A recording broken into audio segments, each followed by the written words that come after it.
Mesdames et messieurs, merci d'être au rendez-vous de l'information sur Ecclesia TV. Voici les titres.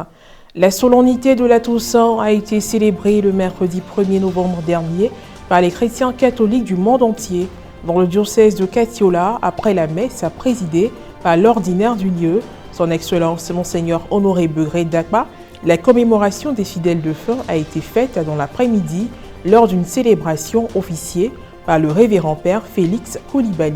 Et puis dans le cadre des actions de bienfaisance, de partage, de convivialité et de cohésion entre les communautés religieuses, catholiques et musulmanes, le révérend père Gilles César Dogua, curé de la paroisse Saint-François-Xavier d'Anono, a reçu des pèlerins musulmans le lundi 30 octobre dernier pour leur souhaiter la bienvenue de retour de la Mecque. La journée du mercredi 1er novembre dernier a été marquée par la célébration de la Toussaint. À la cathédrale Sainte-Jeanne d'Arc de Katiola, la messe a été présidée par son Excellence Monseigneur Honoré Begré Dakba en présence des membres de l'équipe presbytérale de la cathédrale. Un reportage de Serge Alain Thiémon, correspondant RNC, commenté par Morel Poti. La journée du mercredi 1er novembre dernier a été marquée par la célébration de la Toussaint. À la cathédrale Sainte-Jeanne d'Arc de Katiola, la messe a été présidée par l'ordinaire du lieu, son Excellence Monseigneur Honoré Begré Dakba, en présence des membres de l'équipe presbytérale de la cathédrale. Pendant son homélie, l'évêque a mis un accent particulier sur la solennité du jour afin de permettre à son auditoire de mieux comprendre son sens. Célébrer tous les saints, c'est regarder vers ceux qui possèdent déjà l'héritage de la gloire éternelle. Regardez vers ceux qui possèdent déjà l'héritage de la gloire éternelle. Généralement, quand on parle des saints, on pense que ce sont des hommes et des femmes exceptionnels, un groupe réservé. Non. Les saints, c'est une foule immense. Une foule immense de tous ceux et de toutes celles qui ont vécu ici sur la terre en s'efforçant de vivre selon l'amour de Dieu, l'amour du prochain, et qui, rappelés à Dieu, ont eu la grâce. Et dans cette foule immense-là, nous avons des connaissances, puisque nous avons des parents, des amis qui nous ont dénoncés. Alors aujourd'hui, l'Église nous invite, dans un acte de foi, à lever les yeux pour voir et contempler cette foule immense de ceux qui nous ont dénoncés et qui ont eu la grâce d'entrer dans l'intimité de Dieu. Pendant les rites de fin, le prélat a annoncé aux fidèles le projet d'achèvement du bâtiment R+1 du service diocésain de communication.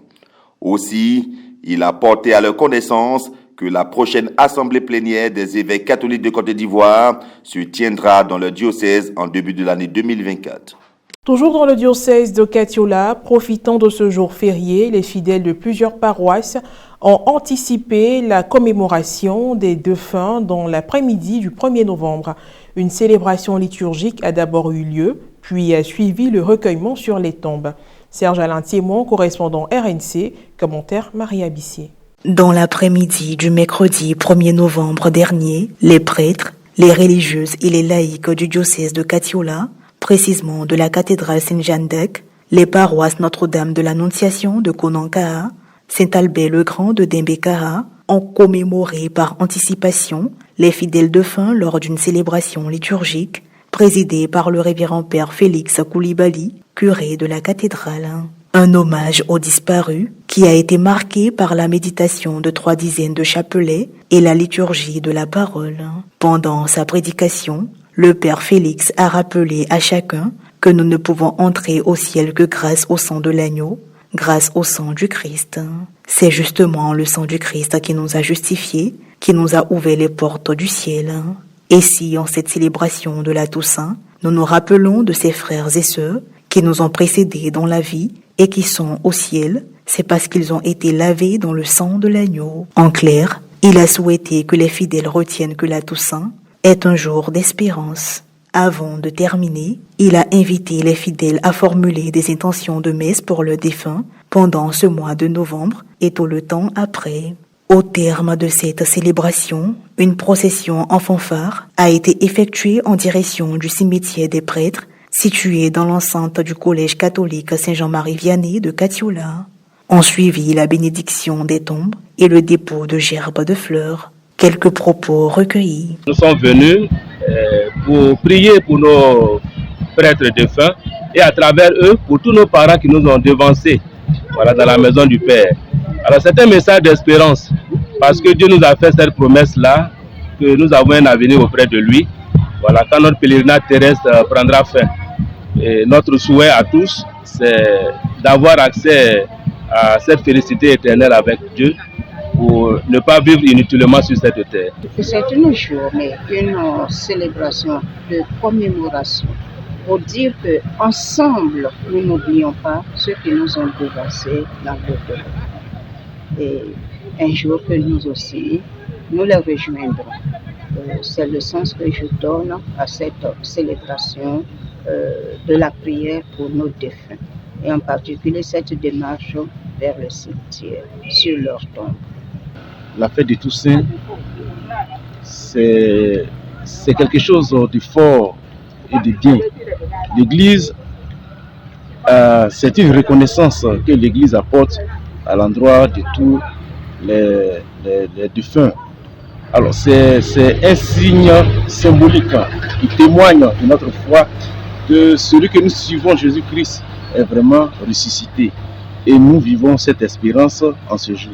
On ne fait que bénir le nom de Dieu qui a permis que nous soyons là en ce soir. Et puis pour terminer, direction Abidjan, le lundi 30 octobre dernier, le révérend père Gilles César Dogwa, curé de la paroisse Saint-François-Xavier d'Anono, a reçu des pèlerins revenus de la Mecque au presbytère de la paroisse. Une initiative qui s'inscrit dans le cadre des relations fraternelles qui existent entre les communautés catholiques et musulmanes d'Anono. Un reportage de Serge Lébé commenté par Morel Poti. Les pèlerins musulmans d'Anono, revenus de la Mecque, ont été conviés le lundi 30 octobre dernier à un dîner de grande amitié et de fraternité par le père Gilles César Dogwa, curé de la paroisse Saint-François-Xavier d'Anono. C'est donc accompagné par l'imam El Hadj Dramé Moumini et le président de la communauté musulmane d'Anono, El Hadj Abou Domba, que la délégation a honoré le rendez-vous. Après les civilités, prenant la parole au nom de la délégation, El Hadj Abou Domba a situé le contexte de cette rencontre. Il souhaiterait avoir la bénédiction des lieux saints. Donc ceux qui viennent fraîchement d'arriver, ils demandent chaque fois qu'on vienne à son domicile au couteau d'un partage, convivialement, partager le peu d'expérience qu'ils ont acquis là-bas et la grande prière, les grandes faveurs du miséricordieux qu'ils ont transporté de la terre sainte en Côte d'Ivoire. À sa suite, et après avoir présenté les pèlerins, El Hadj Dramé Moumini s'est réjoui de cette belle initiative. Au cours de cette cérémonie organisée en présence d'autres prêtres, le curé s'est dit heureux de recevoir à nouveau ses frères de la communauté musulmane d'Anono qui, malgré la pluie, ont répondu à l'appel. C'est dans une ambiance bon enfant, tout en dégustant les mets proposés, que la cérémonie s'est poursuivie au grand bonheur des deux communautés soucieuses de sceller une union forte et maintenir le climat de paix et d'amour entre les deux religions. Ici à Anono, nous sommes réclamés de fraterniser davantage pour un modèle de cohésion sociale. Nous voulons, à travers nos actes de tous les jours, nous rapprocher davantage afin qu'avec nos frères et sœurs des autres religions, nous puissions former la même famille. Fin de cette édition d'information. Merci de l'avoir suivi. Que je veille sur nous. À très bientôt.